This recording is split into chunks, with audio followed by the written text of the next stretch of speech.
Hey everyone, welcome back. And it is the fall. We're right in the middle of, if you are familiar with the New Teacher Center's uh, research around the stages of the new teacher and like this phenomenon that many new teachers and really I think all teachers go through, Dovulsion, the dark evil vortex of late September, October, November. We're right in the middle of that dark evil vortex. And so I'm really excited for our guest today. She's a longtime friend, former mentor. She's still my mentor. She definitely teaches me how to be super cool. But she's joining us today as we continue this idea of how do we navigate stress, or help others navigate stress. So we're talking about positive psychology today with Dr. Stephanie Smith. Welcome, Stephanie. Great to Hey there. have you. So, Glad to be here. so tell everyone a little bit about yourself first. Just give everyone a little bit about your background, and then we'll kind of dive into our topic today. Sure. So, I'm about 18 years in education, and for the last 10, so I'm not in the vortex with y'all. I'm just an observer right now. My life She is just left the great. vortex. Yeah. Life is great now. So yeah, I just talk with people who are super stressed about right now. Um, but yeah, but I do remember it, not so fondly. But Mhm. yeah, so about 18 years in education, a little bit being a teacher, and mostly being the district licensed specialist in school psychology, then on to coordinator in special education, and then director of special education. And that Mhm. pretty much did me in. So, Mhm. so then I went into private practice and have been in private practice for um, about 10 years. Yeah, 10 years Mhm. now, surprisingly. And Mhm. have two practices in the Hill Country, and do supervision, and really am enjoying that. So, Yeah. yeah. The Hill Country is a region of Texas for those who aren't from Texas, Yes. like Thank Kim you for that. Yeah. and our Yeah. other listeners who are like, "What's the Hill Thank you for that Country?" explanation. Yes. It's the prettiest part of Texas, I think.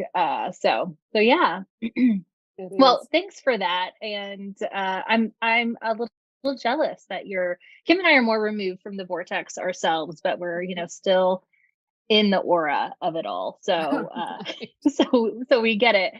But I really wanted, when we were talking about, thinking about the year and planning out season 5 this summer, I was telling Kim, I was like, oh, we should do something on positive psychology. Kim's had just started getting into like positive affirmation. She was reading a book about that this summer, and we were talking a little bit about it. And I was like, I know just the person who's got the educational background, but then also you have your practice, and could give us all a little bit of information for those who aren't familiar with this. So let's Yeah. start there, just kind of informing the audience about positive psychology in case some folks hadn't heard of that. Can you tell us a little bit about what is positive psychology and what's its role in leadership, really? Yeah, sure. So I think positive psychology is based on like Martin Seligman's philosophy and his approach that basically builds on the strengths and virtues of like an individual, organization, or a group. And it lends itself nicely to leadership because, or from my philosophy and for his too, it's building from the strengths Mhm. rather than targeting the negative. And so the thought of there, because if you're targeting the negative, you're basically just trying to get to survival, to where when you build upon the positive strengths of an individual or an organization or group, you're building upon, um, how do I thrive? How do Mhm. I refine what's going on? What qualities I have? And so that, I think, it really lends itself to leadership, because when you think about putting a team together, it's how do they click? How do they fit together? How do they complement each other? Kind of moving away from like the silo philosophy of Mhm. I'm a teacher in a classroom, or I'm an administrator on a campus. It's you're an administrator in a district, in a region, in a state. other Mhm. educators, other administrators, so it's moving out and knowing, like, where can I draw upon? Where are the strengths that are available so that I can begin to refine those? So yeah, I'm a big positive. I didn't really think about it until I started prepping for this for this webinar, and I was like, Mhm. huh, yeah, I like that. Look at me in that, Look right? at me doing all these things that never labeled. Yeah, so it's Yeah. pretty cool. Yeah, and my maturity level for when you said you were reading a book on positive affirmations, like Mhm. immediately I went to an old Saturday Night Live skit where there are original ones, like I was too young to even watch them, so it was repeats, but, the guy's name was Al Franken, and he used to do a skit, and the character would look in the mirror, and he always wore, like, cardigan sweater, and he'd be like, I like," what was it? Gosh, he had a phrase, and it was like, something like, "I'm I'm good enough, I'm strong enough, and gosh darn it, people like me." And then, and then he'd have, like, whatever guest to come on his show, so I always Mhm. reference that, even sadly in a counseling session, so which Mhm. probably isn't that great, but I love that. it works for me. I but it does work. Like there's a lot. I know sometimes my husband's like, you know, that doesn't work for me, and I'm like, well, have you really tried it though? Like, have you're going, if you think that, and you believe that, then it's probably not going to work for you. Like, again, it's about the psychology of things. Right. We think, therefore we are, right?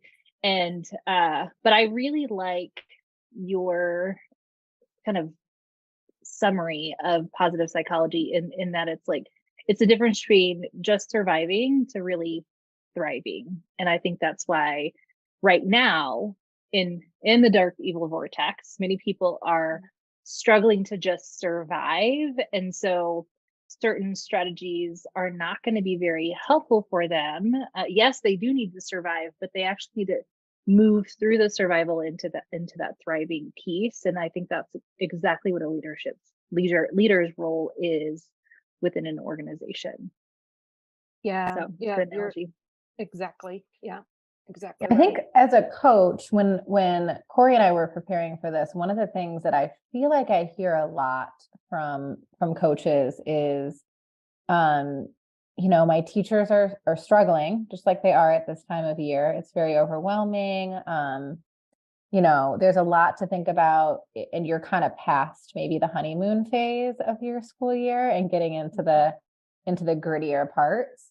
Um, and a lot of coaches are kind of struggle with this. Like, I want to support a teacher who maybe is having a hard time, whether it's a personal something or something in the school. But I also want them my job is to continue to grow this person. So what would you say to a coach who said, like, this person's struggling. I want to recognize that for them and with them, but I also want to think about the students that are in the classroom, and I want to make sure that I'm moving them forward as well as a teacher. What would you say to that person? Because I think that happens a lot. Oh yeah. Yes. Yeah, I think so, because it's in those moments of struggle, I think there's a stuckness that's happening, Yeah. and even being, because we're not even operating with intention, and Hmm. our brain's kind of wired for negativity and protection. So Right. it's the Debbie Downer of the body. Right. Another Saturday Night Live reference. But We'll have to but pull like, these clips. sorry, yeah, you have to pull them up. But yeah, I mean, we get into these cycles of this negative mindset of, like, oh, I can't do that. I can't, Hmm. I can't get out of this. This is always going to be the case, Hmm. um, that kid's always going to show up for school, even though Yeah. the perfect attendance, like whatever the behavior problem, or the one that struggles, like, and we get in, the bottom side of the rock, we turn it over, and Mm-hmm. it's like, ugh, that's where all the bugs are, that, let's just put it back down. So Mm-hmm. my thought as a leader is to kind of come in and help that stop that negative loop. That inner critic is already going harsh enough on that teacher, and they're feeling discouraged. So coming in with criticism rather than support is just adding fuel to that fire. Right. So I think bringing the support, that kind of helps with the looking at addressing the well-being of the group, because if that teacher's struggling, those kids are struggling as well. And so I think really kind of coming in, Seligman had these 5 primary pillars for wellness, and some of the things, I think of the acronym, or some, I don't know, YouTube, TikToks, whatever they'll call it, like positive psychology interventions, or PPIs, new language around like old philosophies. But these 5 wellness ones are pretty strong. They stay pretty solid, and the acronym for them is like PERMA. Okay. So P being positive emotion, E is engagement, R is relationships, M is meaning, and the A is accomplishment or achievement. And so to kind of break it down and kind of what that might look like for helping that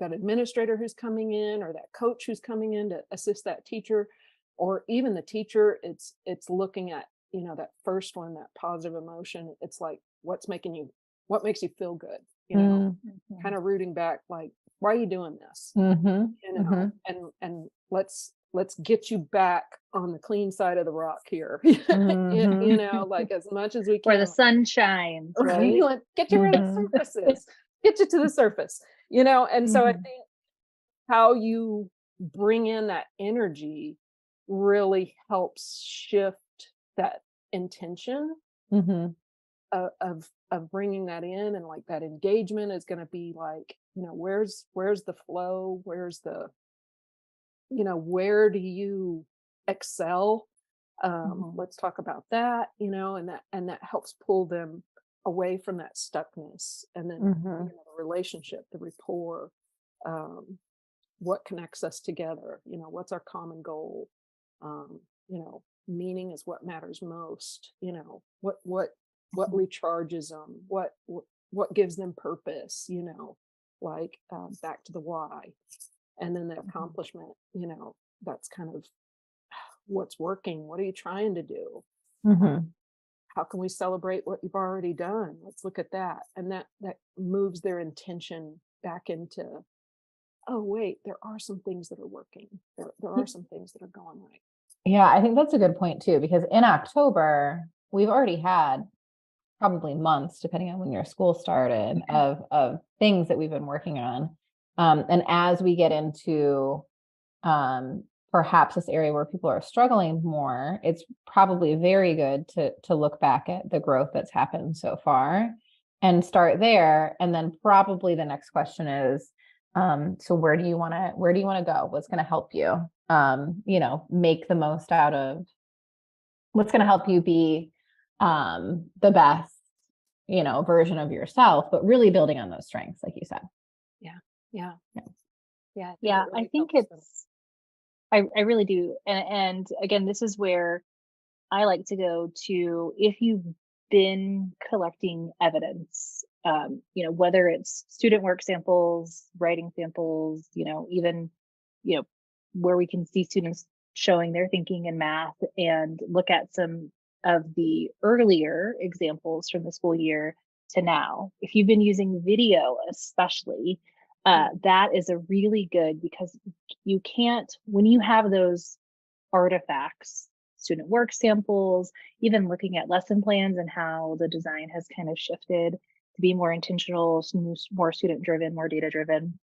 When you have those artifacts, you're not just kind of, it can feel sometimes, especially when you're that person who's kind of in that pit of despair, that somebody's just giving you some lip service, right? And are they really, they don't really understand like the pressure that I'm under.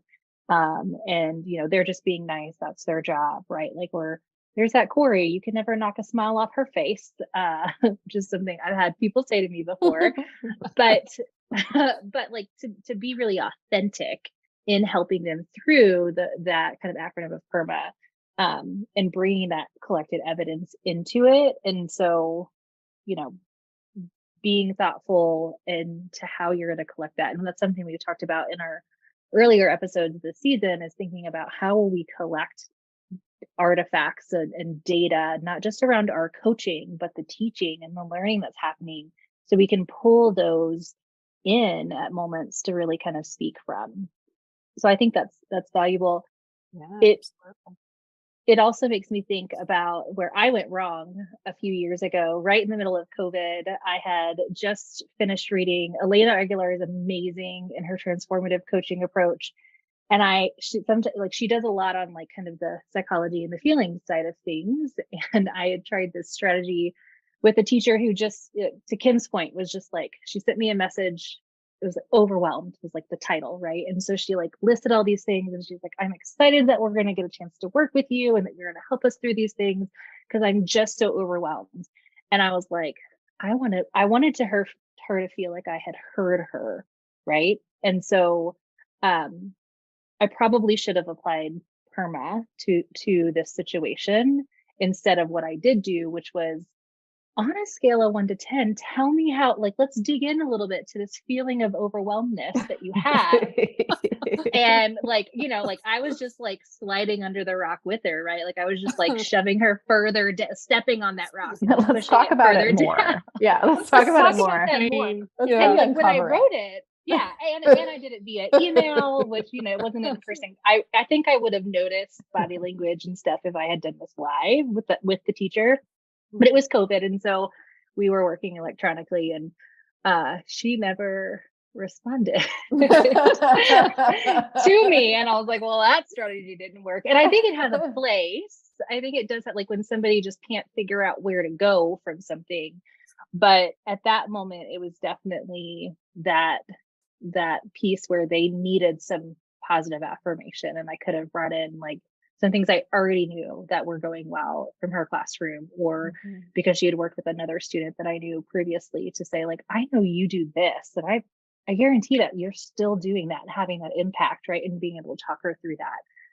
So I think that that's important as we think about navigating stress, and why positive psychology and what we can glean from that. It doesn't mean you have to be a therapist and have your own private practice. Sometimes as a coach and a leader, it feels a little bit like we're kind of on that counselor side of things. Absolutely. Yeah. We can glean some strategies from that. So I love that acronym. That's a really good, helpful one, I think, for them. Yeah. There several people have built upon it, you know. If you want to go down a rabbit hole, like if you think you know enough about emotion, Google. I don't, obviously. Nope. My therapist would say, no, you do not. You are not qualified, but go ahead. But there's, they're doing like heartmath.org is doing like this frequency work. And every once in a while, when I start stepping into like the woo-woo areas of psychology, like, you know, I try to brace my clients. So I'm gonna brace y'all for this, but because it's so heartmath.org is doing like surprisingly these studies on like emotional frequencies, and you could look up it's solfeggio frequencies, so SOLFEGGIO frequency, and it's basically the measurement of like emotion. If you think of emotion, it's energy motion, and so emotions are energy. And so if we think of it that way, we remove our judgment from like, you know, well, I shouldn't feel bad, like I don't understand why I hate being sad, or I hate, you know, I don't, because then we layer it with like, oh no, and we overwhelm ourselves with the emotion side of a difficulty. So it's our judgment of the difficulty that fuels our emotion, that makes us more overwhelmed. And so to get that emotion going, the sophagy of the frequency. That's an Italian word that means singing, so it's all the positive emotions. And when you sing, you're bringing in happiness. So now I'm saying, like, let me sing a song for you. Like, make sure you're qualified to sing, people. Right? Let me sing this song about sunshine for you. But I just think, imagined like Kumbaya, like where we've got our guitars out. Right. yeah. Yeah, like, yes, that'll take but it it's off shifting the rail. energy, right? Like it's Yeah, your energy is here, and it's these frequencies, negative frequencies, like deep tones, and how do we kind of bring a happier tone to that, a brighter tone to that? Yeah, I like think that. it's building when you bring that positive energy, you bring that love, that joy, the peacefulness. One of the highest measurable frequencies is like gratitude. And so this is why you're seeing all of this stuff kind of move into like, oh, do a what are you grateful for? Do a gratitude journal, thankfulness journaling and things like that. And journaling has its purpose, but when someone's overwhelmed, that's not really what you want to take. Like, let's do more thing. So it's more about like you bringing in that energy, and then asking those intentional questions that move them to a place of, hey, I want you to see the brighter side of this. And so those Socratic questions of, here's the answers that I'm trying to lead you to, and I want you to believe in that. And so that comes a lot through coaching, through friendships, through relationships, through marriages. I mean, you name it. Like, these strategies work everywhere there's people.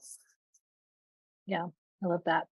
So we'll put some of these prompts and these kind of protocols and resources in our notes and takeaways as usual. But I think as we wrap up, I want us to also look at the coach, the leader themselves. I don't think that it's going to be very easy for us to facilitate this positive psychology and some of these strategies with others who really need it if we ourselves haven't practiced it, if we ourselves are under that rock. So how do we practice this for ourselves? And if we aren't if we're hanging out in the aura like Kim and I are of that dark evil vortex, and you're not kind of sucked in just yet, maybe you won't be this year, and it'll be a great year, and you can hang out with Stephanie in the Hill Country, sipping your iced tea, loving life. But how can we practice these things ourselves, whether we're under that rock or just kind of walking around it? Well, I think it's it's remembering we got to practice what we preach, which is a lot. It's easy to say, it's easy to guide someone, it's hard to practice yourself. And so it's knowing, like, the same way our inner critic rages, because we're human, it rages just like anybody else. But the thing to keep in mind is, like, we have to be intentional, because again, like, the Debbie Downer of our brain, it's wired for protection. It's like, I'm unsafe.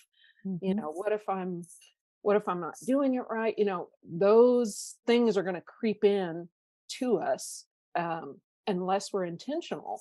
And so to be intentional about that is kind of practicing that, what we're preaching, and knowing, like, I would never say the things that I'm saying to myself to a friend or someone that I love and care about and want to support.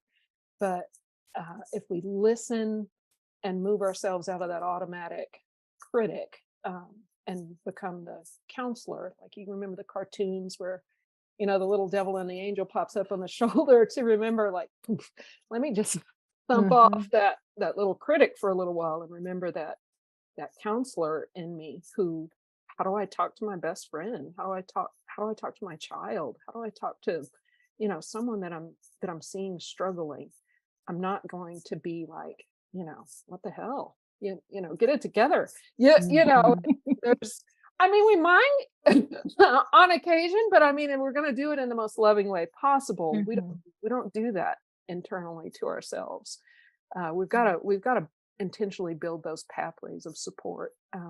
Since our brain is, it's kind of wired to not to be happy, but to protect ourselves, and so we have to build the pathways for happiness, and that it's going to come with intention, and it's going to come with like stopping ourselves and saying, like, wait a second, I need to stop saying that. That's not serving me in this moment.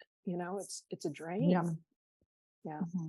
Yeah. And I think the first, at least for me personally, I can only speak about my journey, which has been quite the journey this year. If I think about everything that's happened, in a year, it's about like really being aware of, because in order to like recognize that I'm heading down a certain path, I have to be aware of that. I have to know, I have to have some self-awareness, and then what do I do about it? So for me, and everybody's different. It doesn't need to be like, this is exactly what you need to do. But for me, it's meditation, it's yoga. It's like bringing myself back to the present and not focusing so much on what has happened in the past or what's going to happen in the future, which is really my biggest struggle, is like planning for the future. Right. And I think as a coach, we all have personal things that we're going through that can seep in. And so, and we are human, but I think it's also about recognizing that and not, you don't have to be a hero all the time. Like you are a person, you have feelings, and like, and there are a lot of things that might be going on too. So I think it's just being aware first. Like if you're not aware, if you're not intentional with keeping an eye on yourself, then you're never going to know if you're in the bottom of the rock or the top of the rock, or where is the rock? Like, you don't know any of that, so in my hand, banging myself. Where is it? Yeah. Yeah. I think that's a big thing. There's a book that's called Focusing. It was written, God, I had to read it in graduate school. And at the time it was like, what's the assignment? I don't know. I get it done, taking 5 classes, but then whenever I went back and read the book later and talking with some people that were associates and interns and things, and it was, he had some very key points where he talked about knowing when we're in a problem and versus when we're with it. And mindfulness teaches us be with it, when we're in it, we're saturated. We're, I'm in that emotion, I'm in that pain, I'm in that suffering, I'm in the problem, which makes it really hard for us not to think that we're part of it. And sometimes we're not, sometimes we just need to make a little shift. And so to know to be with it, it's that yoga, it's that meditation, it's going for a walk, it's taking a shower, it's anything, finding, sometimes it's just telling ourselves like, wait, I'm in it. Let me get with it. Let me move outside of it. What am I observing? What am I seeing? And a lot of times we need, friends and support that kind of help us get out of in it and to be with it, so it's talking with somebody, talk with me, what am I needing? So it's kind of bringing in the love.